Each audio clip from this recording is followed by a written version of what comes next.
General جس کا نام نمرود تھا اس کو زندہ گرفتار کر کے غزہ لے آئے ہیں۔ آج فلسطین میں ایک جشن کا سما ہے، اور آج اگرچہ ہمارے 400 سے زیادہ فلسطینی بھائی شہید ہو گئے ہیں، لیکن اسرائیل کا کمر ٹوٹ گیا ہے، اور وہ نہیں سمجھ رہے ہیں کہ ان کا موساد کہاں گیا، ان کے انٹیلیجنس ادارے کہاں گئے، امریکہ کی سرپرستی کہاں گئی۔ اور آج ایک بار پھر اللہ تعالیٰ نے ہمیں یہ دن دکھایا کہ اللہ غالب ہے، اس کے مقابلے میں کوئی طاقتور نہیں ہے۔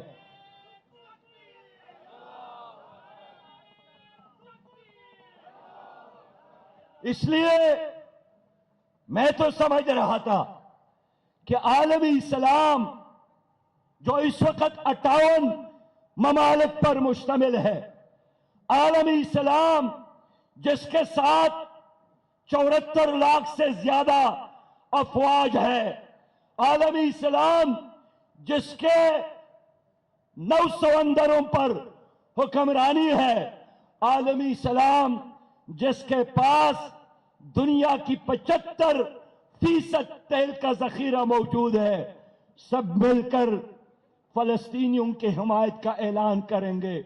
لیکن مجھے افسوس ہے کہ یوں خاموشی ہے جس طرح ان پر کسی نے حملہ کیا ہو، اور ایک خوف مسلط ہے۔ میں آج یہ افسوس کا اظہار کرنا چاہوں گا کہ خود پاکستان کے وزیر اعظم نے جو ٹویٹ کیا ہے، اس میں 2 ریاستوں کی لڑائی ہے، انہوں نے قرار دی ہے کہ 2 ریاستوں کے درمیان جو ایکسیڈنٹ ہوا ہے اس کو ایڈریس کرنے کی ضرورت ہے۔ میں کہنا چاہتا ہوں کاکڑ صاحب، اگر آپ نہیں جانتے ہیں تو سمجھو یہ 2 ریاستوں کی لڑائی نہیں ہے، یہ ظالم اور مظلوم کی لڑائی ہے، یہ اسلام اور یہودیت کی لڑائی ہے، یہ کفر اور اسلام کا، یہ حق اور باطل کا۔ اسرائیل نے مسلمانوں کی زمین پر قبضہ کیا ہے، وہ 50 سالوں سے ایک قوم کی نسل کشی کر رہا ہے۔ انہوں نے ان کے بیٹیوں کو، ان کے بچوں کو قتل کیا ہے، ان کے قیادت کو کئی بار شہید کیا ہے، ہزاروں فلسطینی ان کے جیلوں میں پڑے ہیں، اور ان کا اعلان یہی ہے کہ ہم نے بیت المقدس کو اور مسجد اقصی کو ختم کرنا ہے، اور اس پوری کھیل کے پیچھے امریکہ کا ہاتھ ہے۔ جناب وزیر اعظم صاحب، جناب آرمی چیف صاحب، جناب صدر پاکستان اور عالمی اسلام کی تمام مسلمان ممالک سے اپیل کرتا ہوں کہ آزمائش کے اس لمحے میں فلسطینیوں کو تنہا چھوڑنا، اس کا مطلب یہ ہے کہ آپ یہود کا ساتھ دے رہے ہیں، آپ امریکہ کا ساتھ دے رہے ہیں، آپ شیطان کا ساتھ دے رہے ہیں، آپ غاصب کا ساتھ دے رہے ہیں، آپ ظالم کا ساتھ دے رہے ہیں۔ میں اپیل کرتا ہوں کہ تماشے کا وقت نہیں ہے، 2 قدم آگے بڑھ کر فلسطینیوں کی حمایت کا اعلان کیا جائے۔ وہ حق پر ہے، وہ مظلوم ہے، یہ ایمان کا تقاضا ہے۔ میرے بھائیوں اور دوستوں، جماعت اسلامی نے اس لیے فیصلہ کیا ہے کہ ہم 25 کروڑ پاکستانی عوام کی ترجمانی کرتے ہوئے ان کی حمایت کا اعلان کرتے ہیں، اور ہم فلسطینی عوام کو، وہاں کے مجاہدین کو پیغام دیتے ہیں کہ اگر ساری دنیا آپ کا ساتھ نہ دے پھر بھی ایک ہی ملک ہوگا پاکستان کی صورت میں، کہ ہر صورت میں انشاءاللہ تعالی فلسطینیوں کے ساتھ نظر آئے گا۔ ہم ہر قربانی دینے کے لیے تیار ہیں۔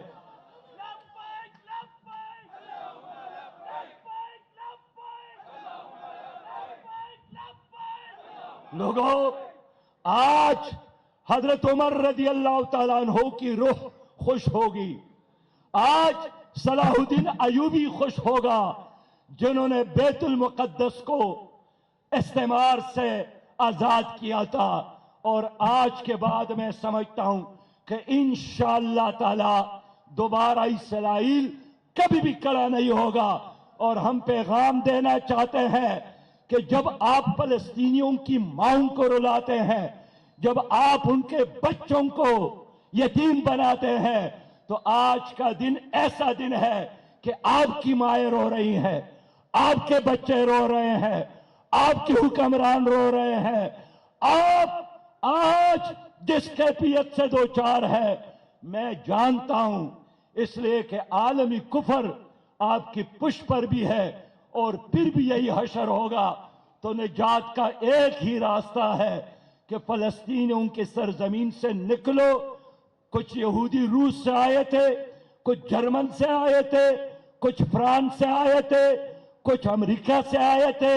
ساری دنیا سے یہودیوں کو یہاں جمع کیا گیا اور اسرائیل بنایا گیا، جس کے بارے میں قائد اعظم محمد علی جناح کا ایک واضح اعلان تھا کہ اسرائیل ایک ناجائز ریاست ہے اور پاکستان کبھی بھی اس ناجائز ریاست کو تسلیم نہیں کرے گا، نہیں کرے گا، نہیں کرے گا.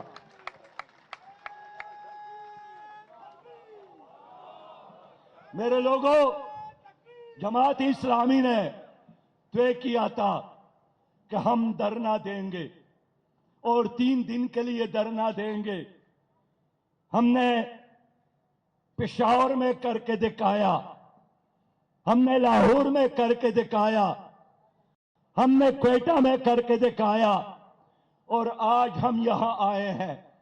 لیکن اس لمحے کہ جب ہمارے سینکڑوں لوگ شہید ہو رہے ہیں، ہمارے ہزاروں لوگ زخمی ہیں، ہمارے بھائی ایک جنگ کے ماحول میں ہے اور جنگ اس وقت بھی جاری ہے، تو جماعت اسلامی نے عالمی سطح پر بھی اور پاکستان میں ہفتہ یکجہتی فلسطین کا اعلان کیا ہے. اور اس لیے انشاءاللہ یہ ہفتہ گلی اور کوچوں میں، شہروں اور دیہاتوں میں فلسطینیوں کے ساتھ یکجہتی کا دن ہوگا، یکجہتی کا ہفتہ ہوگا. کالجز کے طلبہ سے، اسکول کے بچوں سے، مدارس کے نوجوانوں سے، فیکٹریوں میں کام کرنے والے مزدوروں سے، دکانوں پہ کام کرنے والے تاجروں سے، ہر پاکستانی سے اپیل کرتا ہوں کہ اس ہفتہ یکجہتی میں شامل ہو کر فلسطینیوں کے حوصلے بڑھائیں. اگر وہاں ہمیں جانا نہیں ہے تو کم از کم اپنے ملک میں کھڑے ہو کر ہم ان کا ساتھ دینے کا اعلان کرتے ہیں انشاءاللہ تعالی.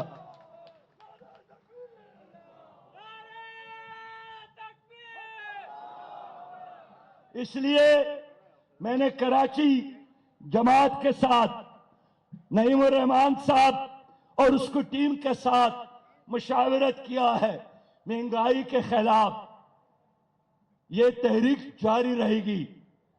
یہ آج کا دھرنا آخری دھرنا نہیں ہے، لیکن کچھ لمحات فرض ادا کرنے کا ہے، کچھ واجب ادا کرنے کا ہے، کچھ سنت ادا کرنے کا ہے. اس لمحے ایمان کا تقاضا یہی ہے کہ ہم اس مہنگائی کے تحریک کے بجائے اس کو ہم جاری رکھیں گے انشاءاللہ. لیکن یہ ہفتہ بھرپور طریقے سے فلسطینیوں کے نام ہم کرتے ہیں اور انشاءاللہ آئندہ جمعے کو بھی بڑے بڑے پروگرامات اور ریلیاں ہوں گے. آئندہ اتوار کو بھی تاریخی ملین مارچز ہوں گے. اور میں بہنوں سے بھی اپیل کرتا ہوں، جوانوں سے بھی اپیل کرتا ہوں، ہر پاکستانی سے اپیل کرتا ہوں کہ جماعت اسلامی کے اس تحریک کا دست و بازو بنے. ہم فلسطینی مجاہدین کے ساتھ تعاون کے لیے فنڈ کا اعلان بھی کرتے ہیں اور میں اہل پاکستان سے اپیل کرتا ہوں کہ مالی لحاظ سے بھی ہم نے ان کو سپورٹ کرنا ہے، دعاؤں میں بھی ہم نے ان کو یاد کرنا ہے اور جب موقع ملے تو عملی طور پر بھی ان کا ساتھ دینا ہے. اور حکومت سے کہنا چاہتا ہوں کہ آپ کی خاموشی کو ہم امریکہ اور یہودیوں کا ساتھ دینے کے خاموشی سمجھتے ہیں، اس لیے کھل کر آپ بھی فلسطینیوں کے حمایت کا اعلان کریں۔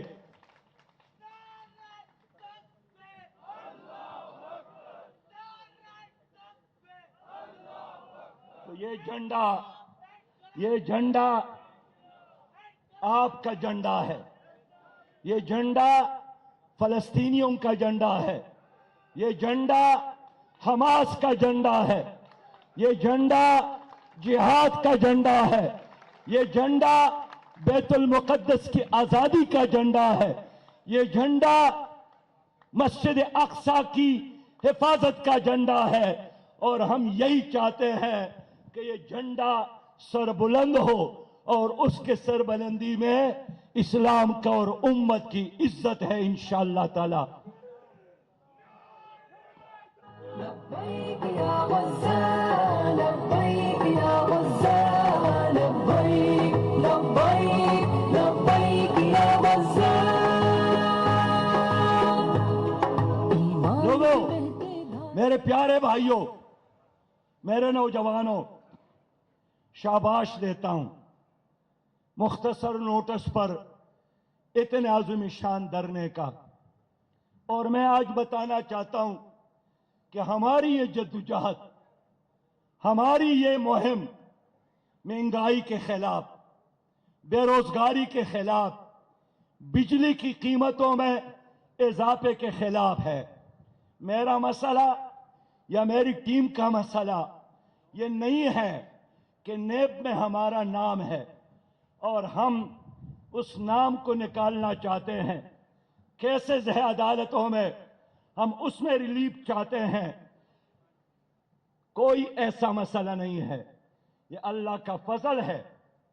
ہم قوم کے خاطر نکلے ہیں، ہم ملک کے خاطر نکلے ہیں، ہم مظلوم کے خاطر نکلے ہیں، ہم غریب کے خاطر نکلے ہیں، ہم بے روزگار کے خاطر نکلے ہیں، جن کے لیے گھر چلانا مشکل ہو گیا، جن کے لیے گھر میں چولہا جلانا مشکل ہو گیا، جن کو اپنے بچوں کو پڑھانا مشکل ہو گیا، بچوں کا فیس ادا کرنا مشکل، بجلی کا بل ادا کرنا مشکل، پانی کا بل ادا کرنا مشکل، گیس کا بل ادا کرنا مشکل، گاڑی تو کیا موٹر سائیکل میں 1 لیٹر تیل ڈالنا بے مشکل، سانس لینا مشکل۔